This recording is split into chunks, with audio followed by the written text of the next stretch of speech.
সালামু আলাইকুম।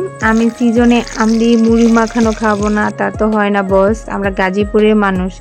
আমি সিজনে আম দিয়ে মুড়ি মাখা খেতেই হবে। আর কে কে আম দিয়ে মুড়ি মাখা খেয়েছেন অবশ্যই কমেন্ট বক্সে কমেন্ট করবেন। আর কে কে গাজীপুরের মানুষ তাও বলবেন।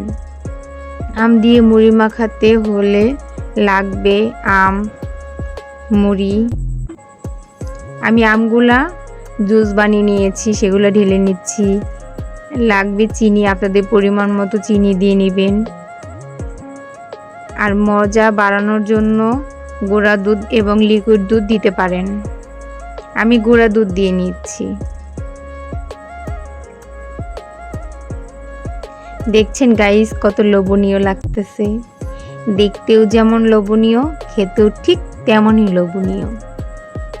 গাইস যারা কখনো খান নাই, প্লিজ প্লিজ একবার হলেও খেয়ে দেখবেন, তারপরে আমার নাম বলবেন যে না সত্যি কথাই বলেছে। অনেক মজা গাইস, অনেক মজা।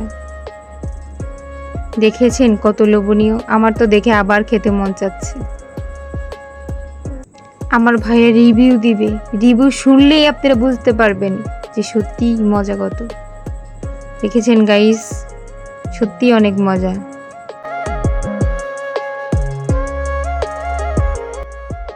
সাব্বির কেমন হয়েছে রিভিউ দে। অনেক মজা হয়েছে। ভাবতেই পারিনি যে আম দিয়ে মুড়ি এত মজা হবে।